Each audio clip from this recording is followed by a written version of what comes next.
So picture this, me, deciding to say yes to everything. For a whole 24 hours. Sounds simple, right? Wrong.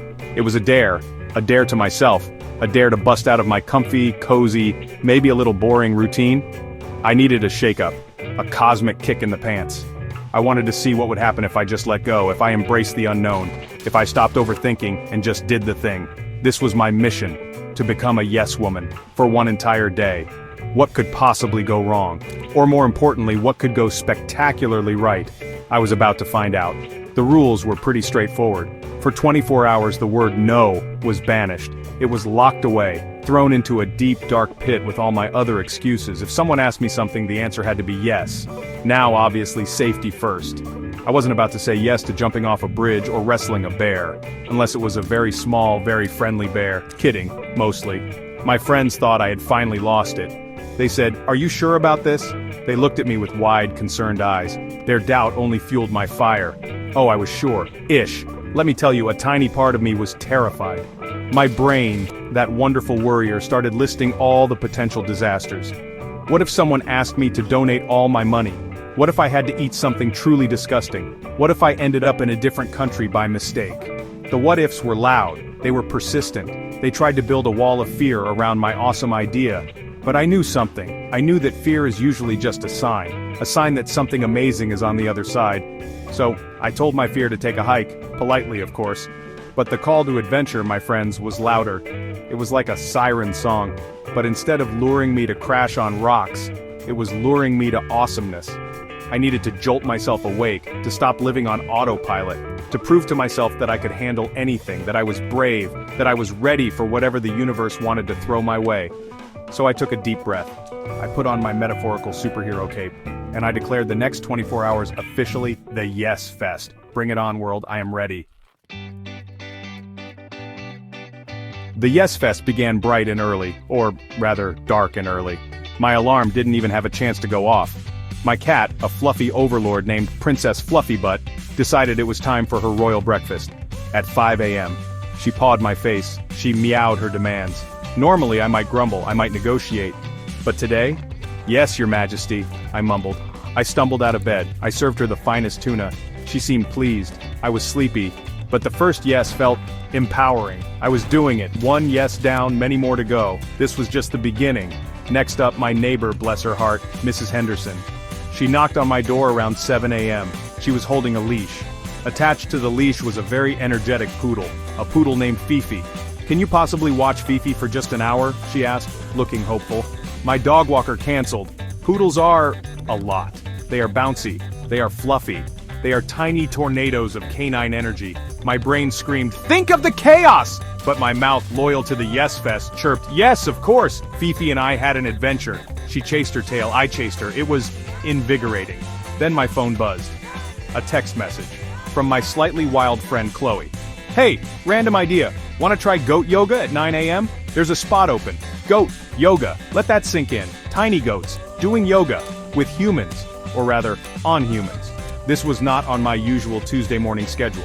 My mind raced. Goats? On my back? While I'm trying to do a downward dog? It sounded utterly ridiculous. It sounded potentially messy. It sounded like something I absolutely had to say yes to. "Yes!" I texted back, a huge grin on my face. This was getting good. The goat yoga experience was something else. Picture this, a sunny field, yoga mats, and adorable tiny goats frolicking everywhere. They nibbled on my hair, they jumped on my back during plank. One even tried to eat my yoga mat. It was chaos. It was hilarious. It was surprisingly peaceful in a weird, goaty way. I laughed so hard, I stretched. I got hoof prints on my shirt. My first truly unexpected yes adventure was a massive success. I felt a surge of joy, I felt alive. I felt like I could conquer anything, even a mountain of goats. Just when I thought goat yoga was the peak of weirdness, the universe giggled and threw another curveball. I was walking downtown, still buzzing from the goats. A street performer dressed head to toe in silver approached me. He didn't speak, he just gestured, then handed me a card. It read, "I need a human statue assistant for 30 minutes. Will you help?" Me? A statue? Standing perfectly still? In public? My first instinct was to politely decline. Run away even. But the Yes Fest rules were clear, so with a deep breath I nodded. Yes. He painted a silver stripe on my cheek. He positioned me on a little box, and then he mimed that I should not move. At all. So I stood, and stood, and stood some more. People walked by, some stared, some looked confused, a few giggled. A little kid tried to poke me to see if I was real. It was surprisingly hard work. My muscles ached, my nose itched. But I didn't move a muscle. I was a silver-cheeked statue of yes. I felt a strange sense of calm, and a little bit like a superhero. A very, very still superhero. Then, my phone rang. It was my dear Aunt Mildred. Aunt Mildred is lovely. Aunt Mildred also has interesting hobbies. "Darling," she chirped, "I've been experimenting. I've made 12 new pickle recipes. Can you come over this afternoon and be my official taste tester? 12 new pickle recipes." My stomach did a little nervous gurgle. An entire afternoon dedicated to pickles? From super sour to shockingly spicy? My taste buds quivered in fear, but the word no was still locked away. "So yes, Aunt Mildred," I said, trying to sound enthusiastic. "I'd love to. Pickles, here I come." The pickle parade was intense. There was dill pickle, garlic dill pickle, spicy dill pickle, sweet gherkin, bread and butter pickle. Then came the experimental ones. Jalapeno lime pickle, mango ginger pickle, even a chocolate-covered pickle. Spoiler, that one was a no for my taste buds, but a yes for the experiment. My mouth was a riot of flavors: sour, sweet, spicy, salty, and chocolatey. I diligently tasted each one, I gave thoughtful feedback, I smiled, I drank a lot of water, I survived the great pickle ordeal of 2025, and I had a story to tell, all thanks to yes. Part of the fun of this Yes Fest was sharing it, so I posted on social media. "Hey, awesome people, I'm saying yes to everything for 24 hours. Send me your safe and legal suggestions." And wow, you guys are creative, you guys are hilarious, and some of you are a little bit mischievous. The suggestions flooded in. My phone was buzzing like a bee in a flower shop. I scrolled through them, laughing out loud. Some were sweet, some were silly, some made me gulp. But I was committed, I was ready for your challenges. One of the top suggestions was this: sing opera in the town square. Loudly, opera, me. My singing voice is usually reserved for the shower, and even then the shampoo bottles complain. The thought of belting out an aria in public was terrifying. My palms got sweaty. My heart did a little tap dance of fear, but a yes is a yes. So I YouTubed easy opera songs. I practiced a few high notes. Sorry, neighbors. And I mentally prepared myself for my public debut. This was going to be memorable for everyone involved, especially those with sensitive ears.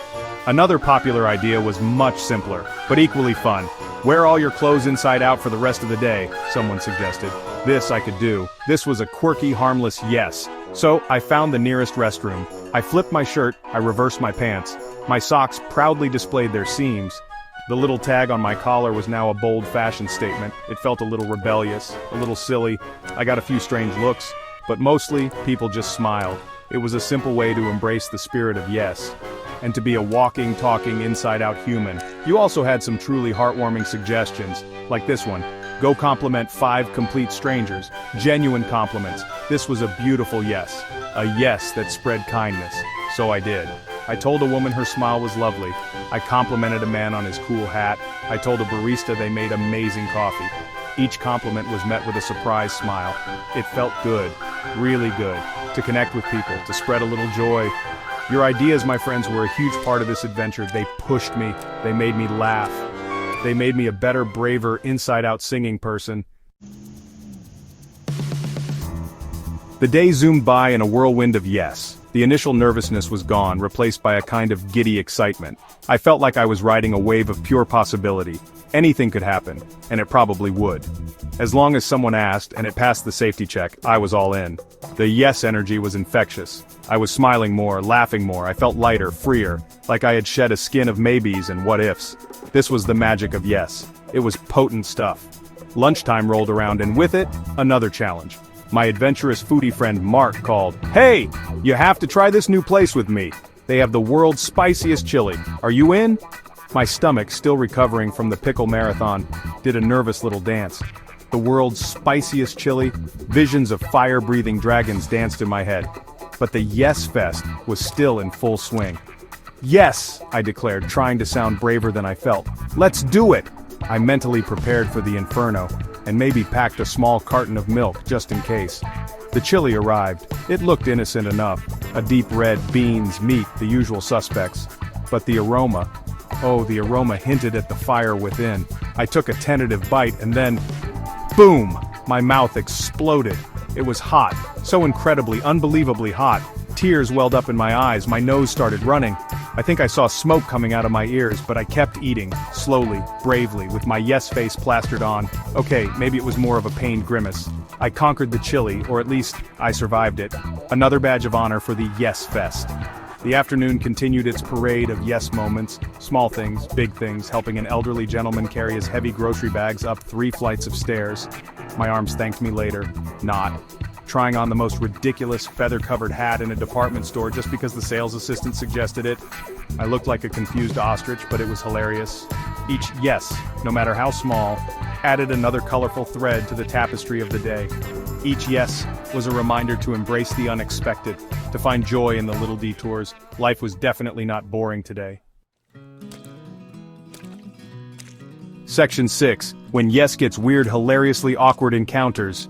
As the Yes Fest charged on, things took a turn for the wonderfully weird, and hilariously awkward, but still safe, and definitely memorable. I was walking through a park, enjoying the sunshine.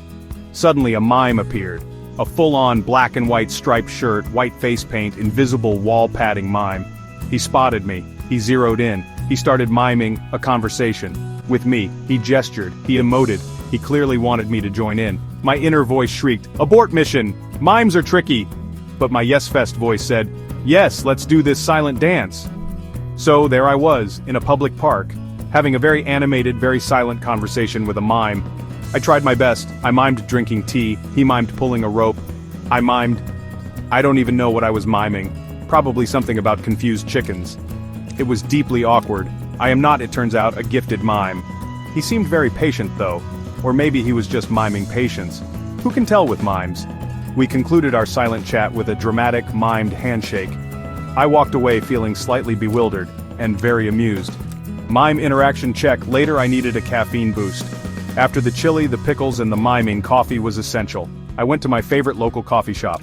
The barista, a cool dude named Leo with purple hair, was experimenting. "Hey," he said, "you're adventurous, right? Want to help me name our new experimental latte flavor? It's unusual. Name a latte? Me? This was an honor, a caffeinated, creamy honor." "Yes!" I exclaimed. "What's in it?" He listed a bizarre combination of hazelnut, lavender, and a hint of cardamom. I thought hard. And then it came to me. The Nutty Unicorn Surprise.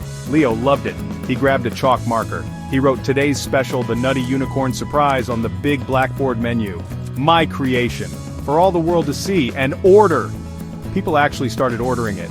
They'd say, "I'll try the Nutty Unicorn Surprise." I felt a ridiculous surge of pride. Mixed with a little bit of what have I done? This silly, spontaneous moment was a direct result of saying yes. It was a reminder that even the smallest yes can lead to unexpected joy, and possibly a new career as a latte namer. The possibilities were endless. Section 7. The Yes Food Challenge, my stomach's wild ride. Food, it turned out, was a major player in my 24-hour yes adventure. My stomach was on a roller coaster, a delicious, confusing, sometimes terrifying roller coaster. After the epic pickle tasting session with Aunt Mildred and the fiery battle with the world's spiciest chili, I thought my taste buds had seen it all. Oh, how wrong I was. The universe and the people in it had more culinary surprises in store for me. My stomach braced itself. It knew this yes day was far from over, and its job was to bravely process whatever came its way. What a trooper. Later that afternoon I was at the local park, enjoying a brief moment of non-pickle, non-chili peace. A little kid no older than 5 ran up to me. He had bright blue ice cream smeared all over his face. He held out his cone. "Want a bite?" he asked, his eyes wide and innocent. The ice cream was an alarming shade of blue, like Alien from a cartoon blue. My internal food critic raised an eyebrow, but the kid was so sweet, his offer so genuine, how could I refuse? "Yes, thank you," I said. I took a tiny bite. It tasted intensely blue, and sugary, and surprisingly good. Score 1 for blue alien ice cream. The food adventures did not stop there. Oh no.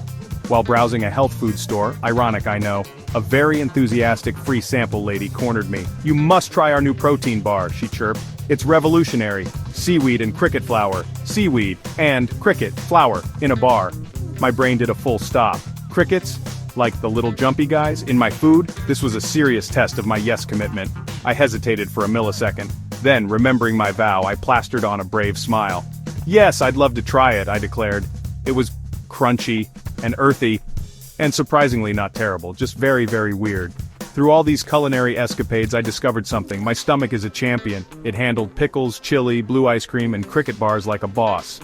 More importantly, I learned that trying new foods, even the really weird ones, can be an adventure in itself. It pushes your boundaries. It introduces you to new flavors and textures. It gives you great stories to tell. So, while I might not be adding cricket bars to my regular shopping list, I was glad I said yes. My taste buds were certainly having a memorable day. A very, very memorable day. Section 8, Evening Escapades Winding Down or Up, the Yes Day. As the sun began to dip below the horizon, casting long shadows, my 24-hour yes marathon was nearing its end.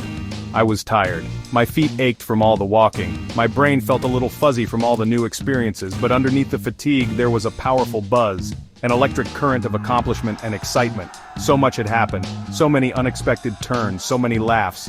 I had faced fears. I had embraced silliness. I had connected with people in new ways. The day had been a whirlwind. A beautiful, chaotic, yes-fueled whirlwind. Just as I was contemplating a quiet evening, my phone rang. It was my group of friends. Hey, we just heard about a last-minute karaoke night at O'Malley's. You have to come. Are you in? Karaoke. After my operatic debut in the town square earlier, I felt like a seasoned professional. A very, very amateur seasoned professional. My vocal cords were perhaps a little tired, but my spirit of yes was still burning bright. Yes! I practically shouted into the phone. Count me in! I'll bring the enthusiasm, if not the talent. One last big yes adventure for the road. The karaoke bar was buzzing, the lights were dim, the music was loud, my friends cheered me on, I picked a classic cheesy song, one that everyone knew. I grabbed the microphone, I took a deep breath, and I sang. Oh, I sang with all my heart. Was it good? Probably not. Was it on key? Highly unlikely. But was it fun? Absolutely. The crowd clapped. Some even sang along. The sheer joy of letting loose, of not caring about being perfect was incredible. The power of yes had given me the courage to be wonderfully, gloriously imperfect, and it felt amazing. The very last yes of the day was a simple one. As the karaoke night wound down, my friend Sarah asked, "Want to take a slow walk through the park? Just to talk and unwind?" After the day's madness, a calm, peaceful yes sounded perfect. We strolled under the stars. We talked about all the crazy things that had happened. We laughed about the mime, the pickles, the opera. It was a gentle end to an epic day, a moment of quiet connection, reflecting on the whirlwind.